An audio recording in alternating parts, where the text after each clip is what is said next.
नमस्कार. आज आवाज जरा बसलाय आणि सारखं काय झालंय, प्रवास प्रवास प्रवास प्रवास सुरू आहे. कधी मुंबईत, कधी पुण्यात, कधी डोंबिवलीत, कधी कुठे, कधी कोर्टात, तर अजून कधी कुठे.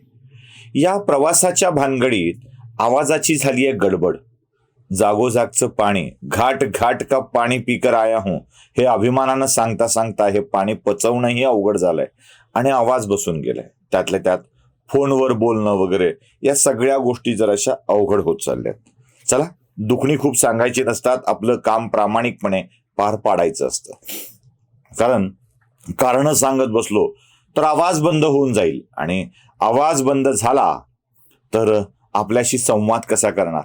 कोणाचाही आवाज बंद न हो याच भावना मनात ठेवून मी माझ्या आवाजाला चालू ठेवतोय. अपेक्षा आहे आपण सहकार्य कराल. मंडळी, आवाज बंद करण्याची ही जी प्रक्रिया आहे ना, ती इतकी घातक असते की आवाज बंद झाल्याचा धोका लोकांना नेहमी वाटत असतो, भीती वाटत असते. अशीच भीती आहे काही मंडळींना ज्यांना आपली हकालपट्टी होईल असं वाटतंय. हकालपट्टी. आणि या हकालपट्टी या शब्दालाच ते घाबरतायत. अर्थात हा विषय आपल्या पक्षप्रमुखांच्या पर्यंत पोहोचवावा असं त्यांना वाटतंय, पण पोहोचवणार कोण? कारण सगळेच एकच भीती दाखवतायत, हकालपट्टी करण्यात येईल. होय, मी शिवसेनेवरती बोलतोय. शिवसेना उद्धव बाळासाहेब ठाकरे या पक्षावरती बोलतोय. उद्धव बाळासाहेब ठाकरे यांच्या शिवसेनेमध्ये सध्या ग्रामीण पातळीवर काम करणाऱ्या कार्यकर्त्यांच्या मनामध्ये हकालपट्टीचं भय आहे. आता हे जे म्हणतात ना की आमच्या सोबत शिवसैनिक आहे, सामान्य शिवसैनिक आमच्या सोबत आहे, तोपर्यंत भीती नाही. हे काही अंशी खरंय. म्हणजे सामान्य शिवसैनिक हा उद्धव ठाकरेंच्या सोबत, त्या उद्धव ठाकरे या दोन शब्दांच्या मध्ये बाळासाहेब नावाचा जादुई शब्द आहे म्हणून आहे. नक्की आहे. कारण त्या उद्धव ठाकरे या दोन्हीच्या मधोमध तो बाळासाहेब शब्द बसतो आणि तो बाळासाहेब शब्द उद्धव आणि ठाकरे या दोन नावाला जोडत असतो. लोकांची बाळासाहेबांच्या वरती श्रद्धा आहे.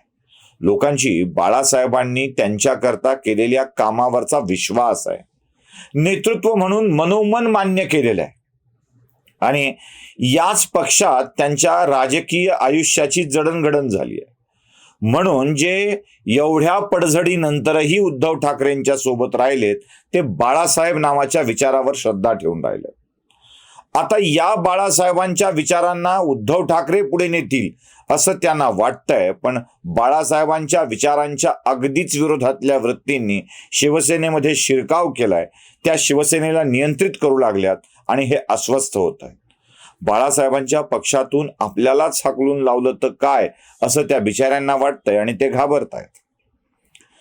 बाळासाहेबांच्या विचारांना नियंत्रित करायचं काम शरद पवार करतायत हे सामान्य शिवसैनिकांना कळलंय. आणि त्याही पेक्षा बाळासाहेबांचे विचार म्हणजे बाळासाहेबांचे नव्हे, आता सुषमा अंधारे जे मांडेल ते बाळासाहेबांचे विचार, अशी नव्याने पद्धत रूढ झाली आहे. म्हणजे आधीच प्रबोधनकारांचा वारसा शिवसेना चालवू लागली आहे. प्रबोधनकारांचे विचार बाळासाहेबांनी किती अंमलात आणले हा एक संशोधनाचा विषय आहे. त्यावर वेगळी चर्चा करता येऊ शकेल. हिंदूंचा देव आणि देवळं यावर बोलताना प्रबोधनकार काय बोलायचे आणि त्याच देवळात जाऊन बाळासाहेब कसे नतमस्तक व्हायचे हे आपण सगळ्यांनी बघितलेलं आहे. आता प्रबोधनकारांचं हिंदुत्व, प्रबोधनकारांचे विचार म्हणून उद्धव ठाकरेंनी आणि सुषमा अंधारेंनी, म्हणजे माझ्यासाठी तर ही इतकी वाईट गोष्ट आहे ना बोलताना. म्हणजे उद्धव ठाकरेंच्या सोबत मी सुषमा अंधारे या दोघांना घेऊन जातोय.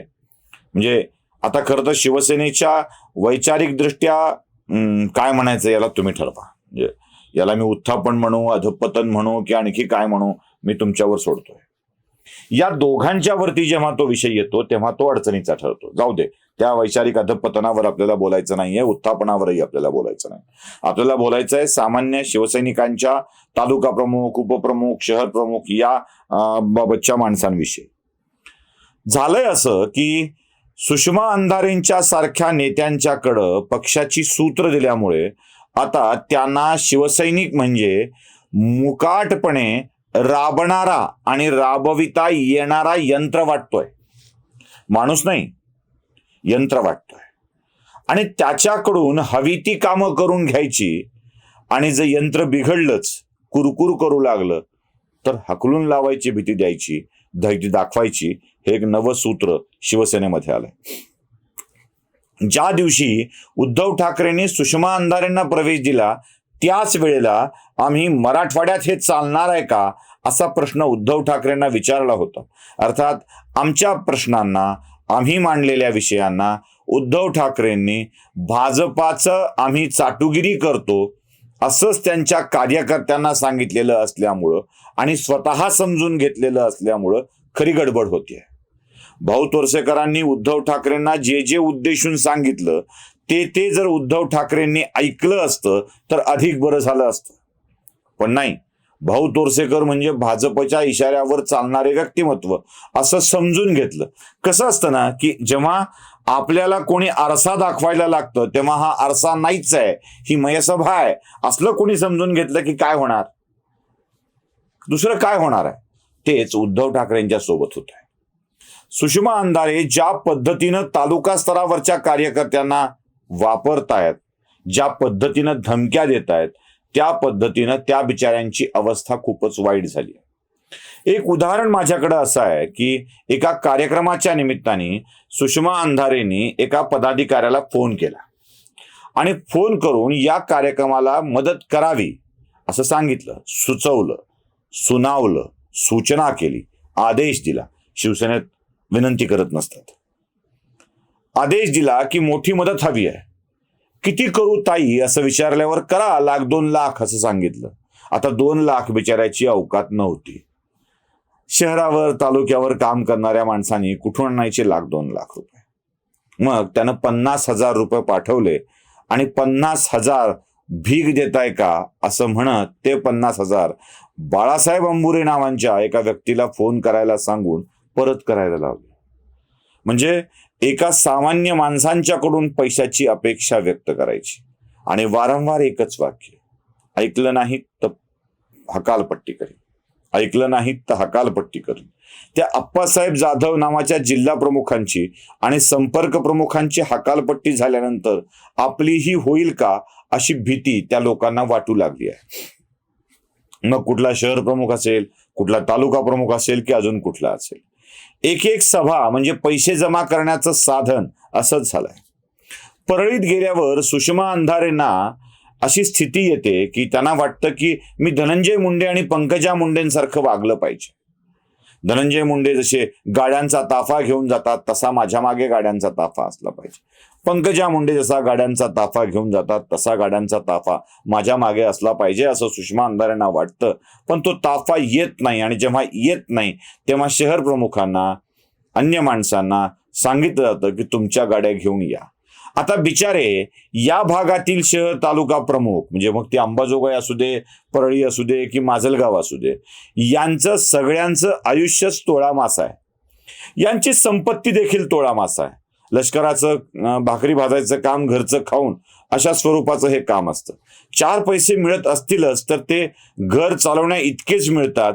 फार काही मजा करण्या इतके पैसे शिवसेनेच्या माणसाला मिळालेले नाहीयेत. उद्धव ठाकरेंची सत्ता आल्यावर तर कुठे या शिवसैनिकांना श्रीमंत केलं गेलंय हो. श्रीमंती दुसऱ्याकडेच गेली आहे. म्हणजे मंत्रीपद तर मुख्यमंत्री आणि एक मंत्री घरातच होते आणि बाकी दुसऱ्याच पक्षातून आलेले मंत्री झाले होते. त्यामुळं श्रीमंती या बिचाऱ्यांच्या वाट्याला आलेली नाही आहे. आता यात्रा करताना, सभा घेताना सुषमा अंधारेंना वाटतं की कार्यकर्त्यांनी पैसे द्यावेत आणि त्या पैशावर मी जोरदार सभा करावी, गाड्या घेऊन याव्यात, गाड्यात डिझेल त्यांनीच टाकावं, स्वतःची गाडी आणावी आणि दिवसभर माझ्या मागे फिरत राहावं.